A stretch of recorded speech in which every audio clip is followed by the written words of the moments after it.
Hi అండి. Welcome to learning continuous. ఈరోజు మనకు రీసెంట్గా వచ్చిన traffic supervisor trainee and mechanical supervisor trainee exam గురించి తెలుసుకుందాం. సిలబస్, విద్యార్హతలు, తర్వాత పే స్కేల్, దాని తర్వాత ఆమ్, ఈ ఎగ్జామ్ ఈ జాబ్లో ఉండే రోల్ ఏంటి, అది మనకు ఆప్ట్ అవుతుందా అనే విషయాలు తెలుసుకుందాం. మేజర్గా ఈ ఎగ్జామ్లో మీరు ఈ ఎగ్జామ్ క్రాక్ చేయడానికి లర్నింగ్ కంటిన్యూస్ ఎలా హెల్ప్ చేస్తుందో చివరిలో చెప్తాం. So once again welcome to learning continuous అండి. సో మనకి రీసెంట్గా traffic supervisor trainee and mechanical supervisor trainee అనే నోటిఫికేషన్ వచ్చిందండి. ఇవి 84 పోస్టులతోనూ, ఇది 114 పోస్టులతోనూ మనకి నోటిఫికేషన్ రావడం జరిగింది. ఎగ్జామ్ డేట్ కూడా మనకు అనౌన్స్ అయిపోయిందండి. March 31st is the examination date. అంటే కౌంటర్ స్టార్ట్ అయిపోయింది. సో ఇప్పుడు ఫస్ట్ ఆఫ్ ఆల్ మనం అసలు మన జాబ్ రోల్ ఏంటో తెలిస్తే మనం అసలు ఆ జాబు చేయాలా వద్దా అనేది ఒక డిసైడ్ అవుతాం. ఇంకొకటి ఇంట్రెస్ట్ వస్తుంది. సో దానికోసం ఒకసారి మనం తెలుసుకుందామండి సింపుల్గా రెండు మాటల్లో. సో ఫస్ట్ మామూలుగా ఒక డిపోలో హై పొజిషన్లో డిపో మేనేజర్ ఉంటారండి. సో ఇతని కింద అసిస్టెంట్ మేనేజర్ ఉంటాడండి. అతని కింద ట్రాఫిక్ సూపర్వైజర్ ట్రైనీ ఉంటాడనమాట. సో ఇది హైరార్కీ అండి. ఈ ట్రాఫిక్ సూపర్వైజర్ ట్రైనీ కింద ఒక ట్రైనీ ఇన్స్పెక్టర్, అతని కింద డ్రైవర్లు, కండక్టర్లు, ఇతర సిబ్బంది ఉంటారనమాట. సో ఇక్కడ ఇది చూస్తే మనకు అర్థమవుతుంది, ఈ ట్రాఫిక్ సూపర్వైజర్ ట్రైనీ ఈ టీఎస్టీ ఏం చేస్తాడంటే ఈ కింది స్థాయి సిబ్బందికి మరియు ఒక పై స్థాయి సిబ్బందికి మధ్య ఒక వారధిలా పనిచేస్తాడు. ఓకేనా? వీళ్ళ కంప్లైంట్స్ కానీ లేకపోతే లాగ్ బుక్కి సంబంధించిన ఇన్ఫర్మేషన్ కానీ పై స్థాయి వ్యక్తులతో షేర్ చేసుకొని దానికి సంబంధించిన ఫలితాలు రాబడుతూ ఉంటాడనమాట. దాంతోపాటు ఇతను ఏం చేస్తాడంటే స్టాఫ్ను సూపర్వైజర్ చేస్తూ ఉంటాడు. ఆ తర్వాత బస్ రూట్ రీషెడ్యూల్ మేనేజ్మెంట్ చేస్తూ ఉంటాడు. బస్ రూట్ మేనేజ్మెంట్ అంటే ఏంటంటే మామూలుగా కొన్ని సమయాల్లో కొన్ని రూట్లలో బస్సులు చాలా రద్దీగా ఉంటాయి. అక్కడ ప్రయాణికుల సంఖ్య ఎక్కువగా ఉంటుంది. సో ఫర్ ఎగ్జాంపుల్ జాతరలు కానీ, పండుగలు కానీ, మార్కెట్లు కానీ కొత్తగా ఏర్పడినప్పుడు మనకు బస్సు రూట్ని మేనేజ్ చేయాలన్నమాట. ఆ మేనేజ్ చేయడంలో ఈ సూపర్వైజర్ ట్రైనీ ప్రధాన బాధ్యత పోషిస్తాడు. దాంతోపాటు కంప్లైంట్స్ అండ్ రిపోర్ట్స్ కూడా తీసుకుంటాడు. కంప్లైంట్స్ అండ్ రిపోర్ట్స్ అంటే సింపుల్గా చెప్పాలంటే ఈ మధ్య మనకి మహిళలకు ఉచిత బస్సు పథకం వచ్చింది. ఈ పథకం వచ్చిన తర్వాత గుర్తింపు కార్డు ఏది ఉండాలి అనే విషయంలో మనం చూసాము, చాలా ఇబ్బంది పడ్డారు డ్రైవర్లు కానీ, కండక్టర్లు కానీ. సో దానికి సంబంధించిన విధి విధానాలు, కంప్లైంట్స్ అన్నీ కూడా ఈ సూపర్వైజర్ ట్రైనీ సాల్వ్ చేస్తాడనమాట అతని స్థాయిలో. ఇది మనకు బ్రీఫ్గా సూపర్వైజర్ ట్రైనీ యొక్క బాధ్యతలు. అదనపు బాధ్యతలు కొన్ని ఉంటాయి. అవి మిస్లీనియస్, మనం అంతా తెలుసుకోవాల్సిన అవసరం లేదు. ఇంకా మనకు పే స్కేల్ విషయానికి వస్తే మనకు 27,000 to 80,000 అని చెప్పేసి మనకి నోటిఫికేషన్లు ఇచ్చారండి. కానీ బై హ్యాండ్ మాత్రం మనకు 41,000 వరకు వస్తుంది. ఓకేనండి? బై హ్యాండ్ ఎంత వస్తుందండి? 41,000. చెప్పాలంటే ఇది సువర్ణ అవకాశం అండి. మన జిల్లాలో, మన జోన్లో దగ్గరలో ఉంటూ 41,000 రూపీస్ అంటే ఇది ఒక సువర్ణ అవకాశం. అలాగే మనం చాలా కాలం నుంచి వెయిట్ చేస్తున్నాం నోటిఫికేషన్ కోసం. సో ఇది March 31st నాడే ఎగ్జామ్ ఉంది. నాకు తెలిసి ఏప్రిల్ మేలోనే మనకు రిజల్ట్ రావచ్చు. సో అదృష్టం బాగుంటే June 2 తారీఖు నాడు మీరు సీఎం చేతుల మీదుగా దీనికి సంబంధించిన నియామక పత్రాలు కూడా అందుకోవచ్చు. ఇది బ్రీఫ్గా ఎగ్జామ్ అండ్ మన పే స్కేల్ అండ్ మనకు సంబంధించిన బాధ్యతలు. మనకి అప్లికేషన్స్ చూసుకుంటే ట్రాఫిక్ సూపర్వైజర్ ట్రైనీకి 20,997 అప్లికేషన్స్ వచ్చాయండి. అందులో మహిళలు 6,489 ఇంక్లూడ్. మెకానికల్ సూపర్వైజర్ ట్రైనీకి వచ్చేసి 6,063 వచ్చాయండి. 735 ఇంక్లూడెడ్ ఉమెన్. సో చాలామంది ఏమనుకున్నారంటే జోన్కు 4 ఉన్నాయి, 5 ఉన్నాయి, చాలా తక్కువ పోస్టులు, మనం ప్రిపేర్ కావాలా అనే ఒక భావనలో ఉన్నారు. కానీ ఒకటి ఆలోచించండి, మనకు గ్రూప్ 1, 2, 3, 4 జాబ్స్కి ఒక్క పోస్ట్కి మనకు లక్షల్లో కాంపిటీషన్ చూసాం. లాస్ట్ టైం విఆర్ఓలు అలాంటి వాటికి కూడా లక్షల్లో కాంపిటీషన్ చూసాం. కానీ ఇక్కడ చూస్తే 7 జోన్లు 21,000 అప్లికేషన్స్ సుమారుగా డివైడ్ చేస్తే జోన్కు 3,000 మంది ఉన్నారు. ఒకవేళ మీకు అదృష్టం బాగుండి మీ రిజర్వేషన్లో కానీ ఒక పోస్ట్ ఉంటే, ఎక్కువ ఉండే ఛాన్స్ లేదు, ఒక పోస్ట్ ఉందనుకోండి, సో మీకు ఇంకా కాంపిటీషన్ తగ్గుతుంది.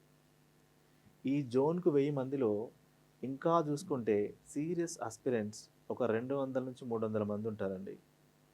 ఓకేనండి, 200 నుంచి 300 మంది ఉంటారు.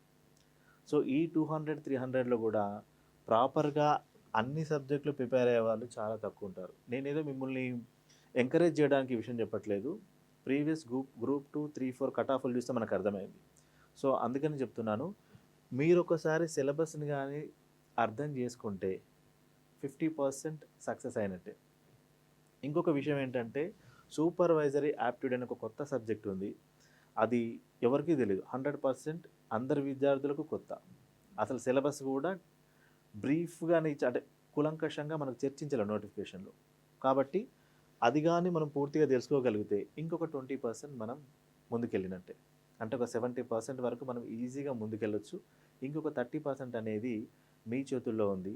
మీరు కానీ దీన్ని మిగతా సబ్జెక్టులు కొంచెం థరోలీ ప్రాక్టీస్ చేయగలిగితే, టెస్ట్ సిరీస్ కానీ లేకపోతే కోచింగ్ సెంటర్స్ కానీ what ever it maybe practice చేయగలిగితే ఈజీగా ఈ జాబ్ను మనం క్రాక్ చేయొచ్చు.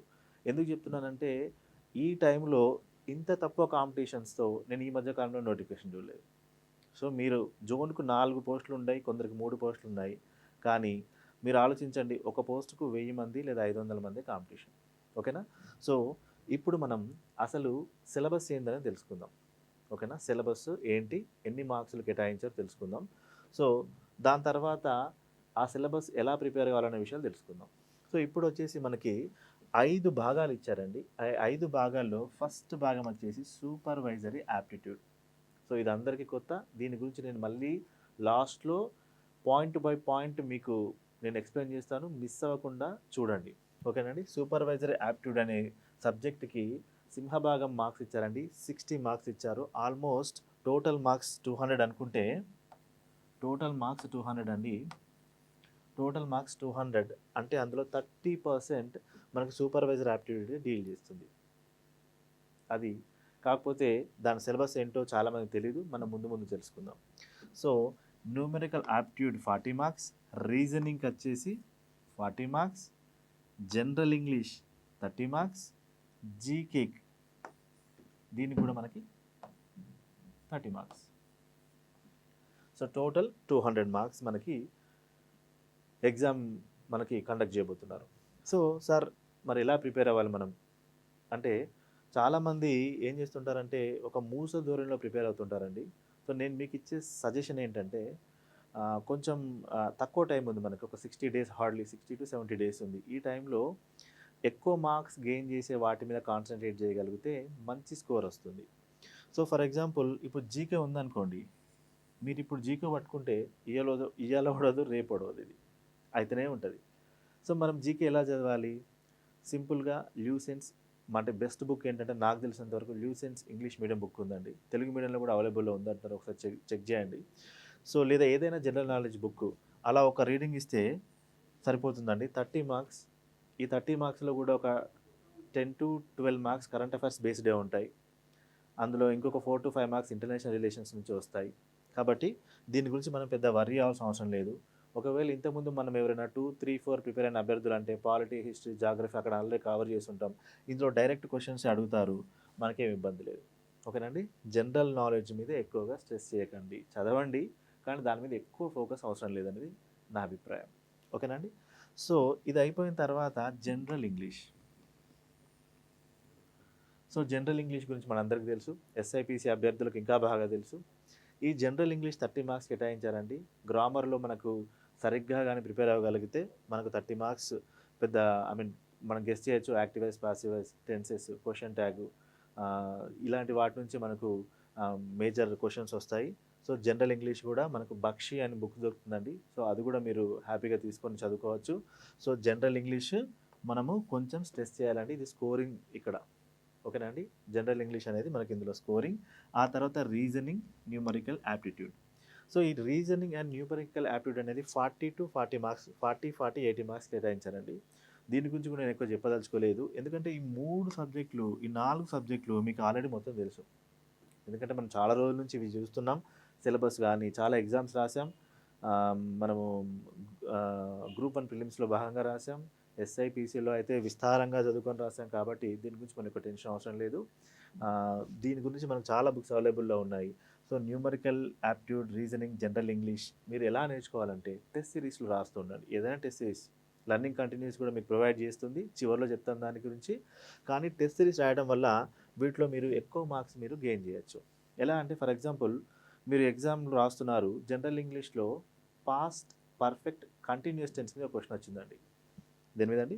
పాస్ట్ పర్ఫెక్ట్ కంటిన్యూయస్ టెన్స్ మీద. మీరు దానికి సమాధానం రాయలేకపోయారనుకోండి.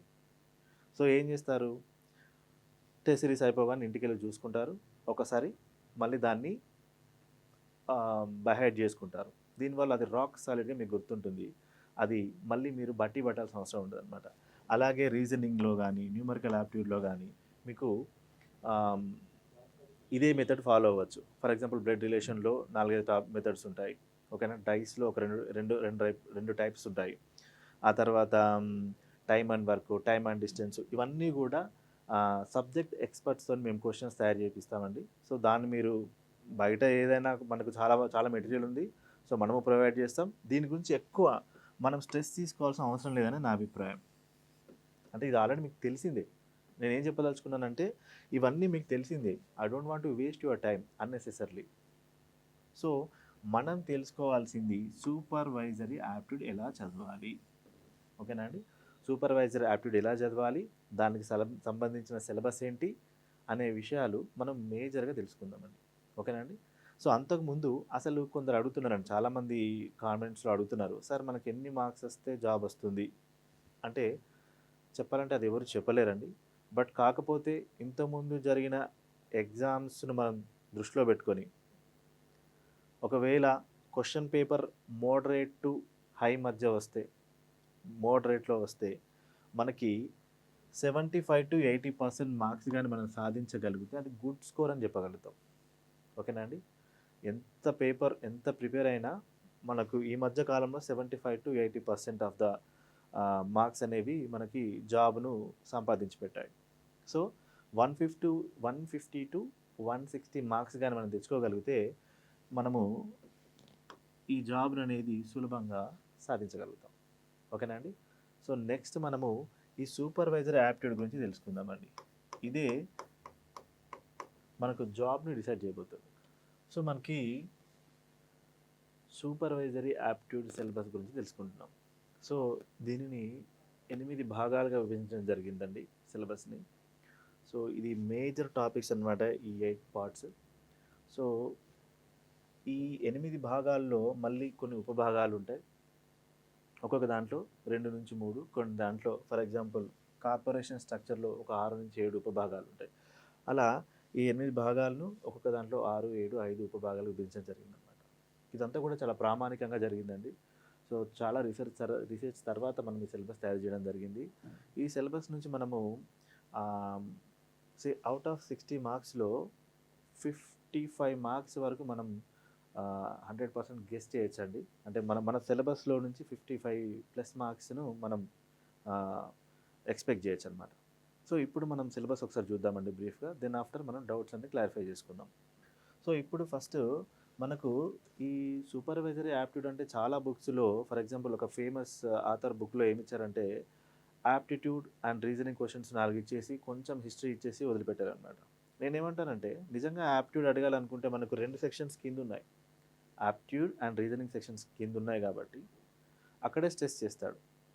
మళ్ళీ అడగాల్సిన అవసరం లేదు. సో, సూపర్వైజరీ యాప్టిట్యూడ్ అంటే ఫస్ట్ అందులో మనకి ఆర్టీసీ, హిస్టరీ అండ్ బ్యాక్‌గ్రౌండ్ గురించి కొన్ని క్వెషన్స్ ఉంటాయండి. RTC, history and background. History and background అంటే మనం ఏం చదువుకుంటాం? ఆర్టీసీ ఎప్పుడు మొదలైంది? నిజాం కాలంలో 1932 నుంచి 50 వరకు ఆర్టీసీ నిజాం పరిపాలనలో భాగంగా ఉందన్నమాట. సో, అప్పుడు అది ఏ పేరుతో ఉంది? Nizam state railway and road transport department పేరు కింద ఉందన్నమాట. సో, ఇలాంటి విషయాలు హిస్టరీ బ్యాక్‌గ్రౌండ్ కిందకి వస్తాయి. మళ్ళీ 1951 నుంచి 2014 వరకు ఏపీఎస్ ఆర్టీసీగా ఉంది. తెలంగాణ రాష్ట్రం సాధించిన తర్వాత టీఎస్ఆర్టీసీగా 2014లో మార్చడం జరిగింది. ఓకే అండి. దాని తర్వాత రీసెంట్గా వచ్చిన గవర్నమెంట్ దాన్ని టీజీఆర్టీసీగా కూడా మార్చారనమాట. ఇవన్నీ మనము హిస్టారికల్ బ్యాక్గ్రౌండ్లో చదువుకుంటాం.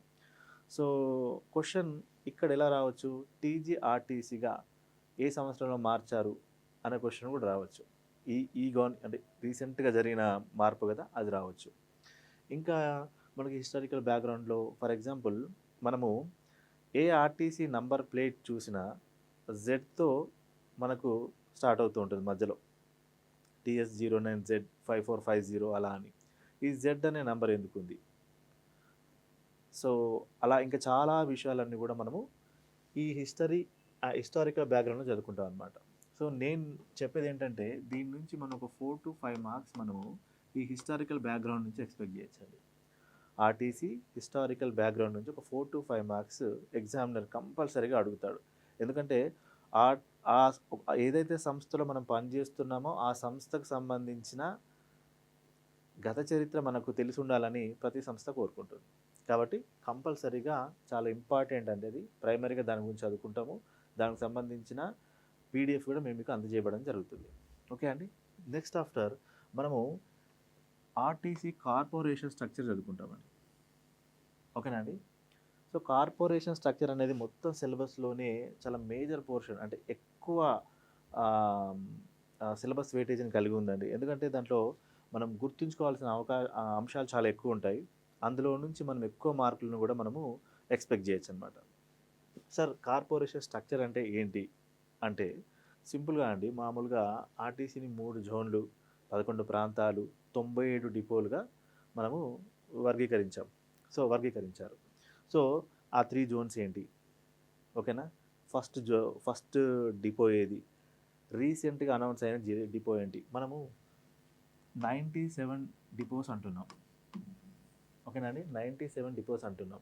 కానీ రీసెంట్గా 98 డిపో అండ్ 99 కూడా అనౌన్స్ అయ్యాయి అన్నమాట. సో మనం ఎగ్జామినర్ ఏమని అడగచ్చు, 98వ డిపోగా అనౌన్స్ చేయబడిన డిపో ఏంటి? 99వ డిపోగా అనౌన్స్ చేయబడిన డిపో ఏంటి? లేదా ఈ మధ్య కాలంలో కొత్తగా అనౌన్స్ చేయబడిన డిపో ఏంటి, ప్రకటించబడ్డ డిపో ఏంటి అని అడగచ్చు. సో ఈ మధ్య కాలంలో 98వ డిపోగా మనకు పెద్దపల్లి డిపోను అనౌన్స్ చేయడం జరిగిందండి. ఓకేనా అండి. దీనికోసం ఒక 11 కోట్లు కేటాయించారనమాట. ఏంటండి, 98వ డిపోగా పెద్దపల్లిని అనౌన్స్ చేయడం జరిగింది. దానికోసం 11 కోట్లు కేటాయించారు. 99వ డిపోగా ఏటూరు నాగారం అనౌన్స్ చేయడం జరిగిందండి. దానికోసం 6.28 కోట్లు మనకు కేటాయించడం జరిగిందనమాట. అంటే జనరల్గా నేను బ్రీఫ్గా చెప్పేది ఏంటంటే, సో ఇలాంటి విషయాలన్నీ స్ట్రక్చర్స్ కింద వస్తాయి. ఓకేనా అండి. కొత్త డిపోలు, పాత డిపోలు, మొదటి డిపో. ఫర్ ఎగ్జాంపుల్ మనకు గౌలిగూడ డిపో ఉంది, చాలా పురాతనమైన డిపో, మీకు ఐడియా ఉండే ఉంటుంది. ఎక్కడ ఉంటుంది? ఎంజీబీఎస్ బస్ స్టాండ్ ముందు ఒక డిపో ఉంటుంది. సో ఆ డిపో. ఆ తర్వాత మనకి ఎంజీబీఎస్ డిపో ఆసియాలోకి వెళ్ళి అతిపెద్ద డిపోగా కొన్ని రోజులు ఉంది. సో ఆ డిపో ఎంత విస్తీర్ణంలో ఉంది, సో దానికి సంబంధించిన ఆర్కిటెక్ట్ ఎవరు, ఇలాంటి అన్ని విషయాలు కూడా మనము ఈ కార్పొరేషన్ స్ట్రక్చర్లో భాగంగా చదువుకుంటాం అన్నమాట. ఓకేనా అండి. ఈ కార్పొరేషన్ స్ట్రక్చర్లో భాగంగా ఇంకా మనకి వీళ్ళకు హెల్త్ ఎయిడ్ ఎక్కడ ఇస్తారు, వాళ్ళకి సంబంధించి ఆర్టీసీ ఉద్యోగులకు సంబంధించి తార్నాకలో ఒక హాస్పిటల్ ఉందన్నమాట. సో వాళ్ళకి ఉచిత వైద్యం అనేది అక్కడ అందించబడడం జరుగుతుంది. సో దీని మీద కూడా ఎగ్జామినర్ ఒక క్వశ్చన్ అడగచ్చు. ఓకేనా అండి. దాంతోపాటు ఇందులోనే ఇంకా మామూలుగా మనకి ప్రింటింగ్ ప్రెస్ కూడా, ఒక స్వంత ప్రింటింగ్ ప్రెస్ కూడా ఆర్టీసీకి ఉంది, అది ఎక్కడ ఉంది అని అడగచ్చు. సింపుల్గా ఇలా అడగచ్చు, ఆర్టీసీ యొక్క ప్రింటింగ్ ప్రెస్ తెలంగాణ రాష్ట్రంలో ఎక్కడ ఉంది? A Miyapur, B Kukatpally, C Mehdipatnam, D none of the above. So అది మియాపూర్లో ఉందండి. సో ఇలాంటి క్వశ్చన్స్ కూడా మనం ఇక్కడ మెమొరీ బేస్డ్ క్వశ్చన్స్ కూడా ఇక్కడ ఎక్కువగా ఉంటాయి. అంత మెమొరీగా ఉంటుంది. ఈ ఫస్ట్ అండ్ సెకండ్లో మనకు బేసిక్గా మనకు మెమొరీ బేస్డ్ క్వశ్చన్స్ ఎక్కువగా ఉంటాయండి. దాన్ని మనం క్షుణ్ణంగా చదువుకుంటాం ఇక్కడ. సో ఇక్కడ మనకు కార్పొరేషన్ స్ట్రక్చర్ అయిపోయిన తర్వాత నెక్స్ట్ వచ్చేసి ఆర్టీసీ ఎంప్లాయీస్ మేనేజ్మెంట్ అనమాట. ఓకేనా అండి. RTC employees management and financial management. ఓకేనా అండి. మనము ఇది కూడా నెక్స్ట్ ఎగ్జామినేషన్ పరంగా ఇంపార్టెంట్ అండి. ఎందుకంటే ఫైనాన్షియల్ మేనేజ్మెంట్ అనేది చాలా చాలా ఇంపార్టెంట్. మనం చాలా రోజుల నుంచి వార్తలు చదువుకుంటున్నాం. ఆర్టీసీ నష్టాల్లో ఉంది అంటున్నాం. ఎందుకు నష్టాల్లో ఉంది? 1,00,000 కిలోమీటర్లకు ఎంత నష్టం వస్తుంది? ఆదాయం వచ్చే మార్గాలేంటి? అత్యల్ప ఆదాయం వచ్చే మార్గాలేంటి? ఇవన్నీ కూడా మనం చదువుకుంటాం. రీసెంట్‌గా ఇంతకుముందు మనకి మహాలక్ష్మి పథకం అనేది ఒకటి అనౌన్స్ చేయబడిందండి. మహిళలకు ఉచిత బస్సు అనే పథకం అమలు చేయబడింది. సో ఆ బస్సు ఆ పథకం అమలు చేయడం వల్ల గవర్నమెంట్ అమలు చేయడం వల్ల మనకు ఫైనాన్షియల్గా లాభం వచ్చిందా, లాస్ వచ్చిందా అనే అనే అనే తరహాలో కూడా మనం క్వశ్చన్స్ ఎక్స్పెక్ట్ చేయొచ్చు. ఇక్కడ అవన్నీ చదువుకుంటాం అనమాట. ఫైనాన్షియల్ మేనేజ్మెంట్లో బస్సులు దానికి సంబంధించిన ఐ మీన్ ఫైనాన్షియల్ ఇష్యూస్ అన్నీ ఇక్కడ చదువుకుంటాం. సో దాని తర్వాత మనకు road safety and traffic rules అనేది 4th చాప్టర్ కింద వస్తుందండి. Road safety and traffic rules అనమాట. Road safety and traffic rules మనకు తెలిసిందే. మామూలుగా ఈ సూపర్వైజర్ ట్రైనీ అనే వ్యక్తి తన కింది స్థాయి ఉద్యోగులను పర్యవేక్షణలో భాగంగా ఈ రోడ్ సేఫ్టీ అండ్ ట్రాఫిక్ రూల్స్లో నిష్ణాతుడై ఉండాల్సి ఉంటుంది అనమాట. దానికి సంబంధించిన సర్వీస్ రూల్స్ ఏంటి అనేవి కూడా మనం ఇక్కడ చదువుకుంటాం. సో ఈ చాప్టర్లో భాగంగా ఫర్ ఎగ్జాంపుల్ మనకు ఎగ్జామినర్ ఏమని అడగచ్చు అంటే డెడ్ కిలోమీటర్స్ అంటే ఏంటి అని అడగచ్చు. ఇక్కడ టెర్మినాలజీ బేస్డ్ క్వశ్చన్స్ ఈ చాప్టర్ నుంచి ఎక్కువ వస్తాయండి. ఇక్కడ ఏంటంటే టెర్మినాలజీ బేస్డ్ క్వశ్చన్స్ వస్తాయి. సింపుల్గా డెడ్ కిలోమీటర్స్ అంటే ఏంటి అని అడగచ్చు.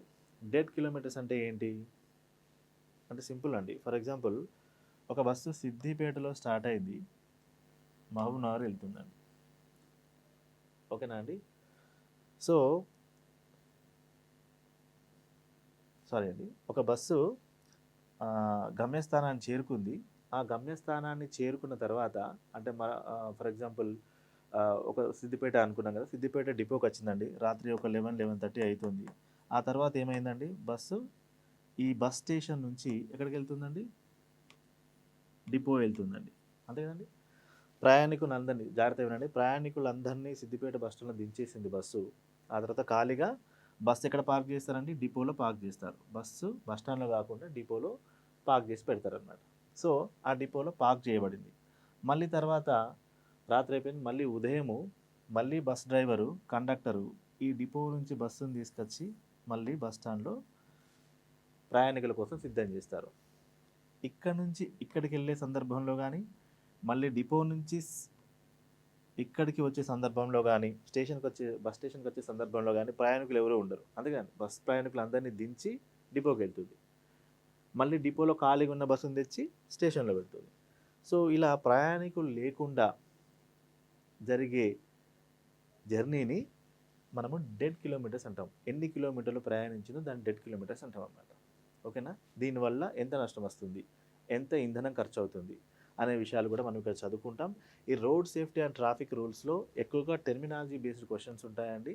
సో వాటన్నిటిని కూడా మనము ట్రాఫిక్ రూల్స్ గురించి కూడా ఏంటి, ట్రాఫిక్ రూల్స్ ఏంటి, ఓకేనా, డ్రైవర్కు బేసిక్గా బస్ డ్రైవర్ ఎలాంటి నిబంధనలు పాటించాలి, అతని ఫిజికల్ స్టేటస్ ఎలా ఉండాలి, ముఖ్యంగా రాత్రి వేళలో బస్సు నడిపే డ్రైవరు ఎలాంటి నిబంధనలు పాటించాలి, 250 కిలోమీటర్లు దాటి నడిపే డ్రైవర్లకు 2 డ్రైవర్లు ఉండాలి. అలాంటి నిబంధనలన్నింటినీ కూడా మనం ఇక్కడ చదువుకుంటాం. చాలా సింపుల్గా ఉంటుందండి. కాకపోతే ఒకసారి తెలుసుకుంటే ఈజీగా మనం ఆన్సర్ చేసుకోవచ్చు. తెలియకపోతే ఎగ్జామినేషన్లో టైం అంతా వేస్ట్ అవుతుంది. ఓకేనా అండి? సో కాబట్టి దాని గురించి ఇక్కడ చదువుకుంటాం. ఆ తర్వాత మేజర్గా road transport and corporation act 1950 గురించి చదువుకుంటామండి. ఏంటంటే road transport and corporation act 1950 is very important అండి. ఈ యాక్ట్లో 6 చాప్టర్స్ 53 సెక్షన్స్ ఉంటాయి. అంత విస్తారంగా మనకు ఈ ఎగ్జామినేషన్ పాయింట్ ఆఫ్ వ్యూలో అవసరం లేదు. ఎంతవరకు అవసరమో అంతవరకు మనం స్ట్రెస్ చేస్తాం. ఈ రోడ్ ట్రాన్స్పోర్ట్ యాక్ట్లో ఏముంది అనే విషయాలు మనం తెలుసుకుంటాం. ఫర్ ఎగ్జాంపుల్ మోటార్ వెహికల్ చట్టం 1988 వచ్చింది, అది ఇక్కడే చదువుకుంటాం. అది 2019లో సవరించబడింది, అది కూడా ఇక్కడే చదువుకుంటాం. ఓకేనా అండి? దీంట్లో ఇక్కడ అన్ని యాక్ట్స్ వస్తాయి అన్నమాట. సో గుర్తుంచుకోండి, ఈ యాక్ట్స్ నుంచి మినిమం ఒక 4 నుంచి 5 క్వశ్చన్స్ ఈజీగా వస్తాయి. ఇంకా ఎక్కువ కూడా రావచ్చు, బట్ కంపల్సరీ ఒక 5 క్వశ్చన్స్ వస్తాయి అన్నమాట. సో అన్ని ఏరియాస్ మనం ఇక్కడ కవర్ చేయగలుగుతున్నాం. దాని తర్వాత bus route management and cargo. ఓకేనా అండి? మనం ఇంతకుముందే చెప్పుకున్నాం బస్ రూట్ మేనేజ్మెంట్ అంటే ఏంటో. అంటే ఆమ్, బస్సు ఆప్టిమల్గా నడపడం ఎలా, దానికి సంబంధించిన రూల్స్ ఇక్కడ చదువుకుంటాం. ఇప్పుడు ఫర్ ఎగ్జాంపుల్ కొన్ని కొన్ని కొన్ని చోట్ల ఏదో కుంభమేళనో పుష్కరాలు వచ్చాయనుకోండి. సో ఏ ప్రాంతాల నుంచి బస్సు నడపాలి అనే విషయాలు, దానికి సంబంధించి ఆర్టీసీ ఎలా డెసిషన్ తీసుకుంటుంది అనే విషయాలన్నింటినీ కూడా మనం ఇక్కడ బస్ రూట్ మేనేజ్మెంట్లో చదువుకుంటాం. తర్వాత కార్గో సర్వీసెస్, మనకు ఆర్టీసీకి అధిక ఆదాయం వచ్చే దాంట్లో లాజిస్టిక్స్ అండ్ కార్గో అనేది మెయిన్ అండి. ఓకేనా అండి. ఈ లాజిస్టిక్ అండ్ కార్గో ఎలాంటి నిబంధనలు పాటిస్తారు, ఓకేనా. ఆ తర్వాత ఎలాంటి వస్తువులను మాత్రమే మనకి కార్గో అనుమతిస్తుంది అనే విషయాలు కూడా మనం ఇక్కడ చదువుకుంటాం. చాలా సింపుల్గా ఉంటాయి. అందులో నుంచి క్వశ్చన్స్ ఎలా వస్తుందో మన క్లాస్ జరిగేటప్పుడే మనం చర్చిస్తాం. కాబట్టి మీకు రాక్ సాలిడ్గా గుర్తుండిపోతుంది. మీరు అసలు ఇబ్బంది పడాల్సిన అవసరమే ఉండదు. ఓకేనా అండి. దీని తర్వాత నెక్స్ట్ టాపిక్ వచ్చేసి ఇతర పథకాలు. ఓకేనా అండి. దాని తర్వాత నెక్స్ట్ వచ్చేసి ఇతర పథకాలండి. ఈ ఈ స్కీమ్స్ అనే చాప్టర్ నుంచి మ్యాక్సిమం ఒక 10 క్వశ్చన్స్ ఈజీగా ఎక్స్పెక్ట్ చేయొచ్చు అండి. చాలా స్కీమ్స్ ఉన్నాయి. ఆ స్కీమ్స్ అన్నీ మనం విస్తారంగా చదువుకుంటాం. ఈ స్కీమ్స్ అన్నీ చాలా చాలా ఇంపార్టెంట్ అనమాట. ఫర్ ఎగ్జాంపుల్ మనకి ఈ మధ్య 2023 ఆగస్టులో ఒక పథకం వచ్చిందండి, పిఎం ఈ బస్ స్కీమ్. ఓకే అండి. పిఎం ఈ బస్ సర్వీస్ స్కీమ్ అనమాట. ఇది కేంద్ర ప్రాయోజిత పథకం. సో ఈ పథకంలో భాగంగా ఏమేమి రూల్స్ ఉన్నాయి, మనకి ఎంతవరకు అది లాభము అనే విషయాలు దాని గురించి చదువుకుంటాం. ఓకేనా అండి. దాని తర్వాత మహాలక్ష్మి పథకం. మహాలక్ష్మి పథకం అంటే ఏంటి, రీసెంట్గా మనకు ఇప్పుడు వచ్చిన గవర్నమెంట్ మనకు ఒక మహిళలకు ఉచిత బస్సు ప్రయాణం అనే ఒక స్కీమ్ ఇచ్చిందిగా, దాని పేరు మహాలక్ష్మి పథకం అనమాట. ఆ మహాలక్ష్మి పథకం గురించి చదువుకుంటాం. మామూలుగా ఎగ్జామ్లో ఇలా అడగచ్చు, మహాలక్ష్మి పథకం తెలంగాణ రాష్ట్రంలో ఎప్పటి నుంచి ఎప్పటి వరకు అమల్లో ఉంటుంది. సో 2023 నుంచి 2029 వరకు, సో 2024 నుంచి 2029 వరకు, లేదా 2022 నుంచి 2025 వరకు, ఇలా ఏబిసిడి ఆప్షన్స్ ఇస్తాడు. అందులో మనము రైట్ను టిక్ చేయాలి. చాలా దగ్గర ఇస్తాడు, మనం కన్ఫ్యూజ్ కాకుండా మీకు అవన్నీ నేను మెన్షన్ చేస్తాను. ఓకేనా అండి. సరే, ఇంకో క్వశ్చన్ అడగచ్చు ఈ పథకాల్లో భాగంగా. ఇలా మహిళలకు ఉచిత బస్సు ప్రయాణ పథకాలు ఏ రాష్ట్రాల్లో అమల్లో ఉన్నాయని అడగచ్చు. ఓకేనా అండి. లేకపోతే ఎన్ని రాష్ట్రాల్లో అమల్లో ఉన్నాయని అడగచ్చు.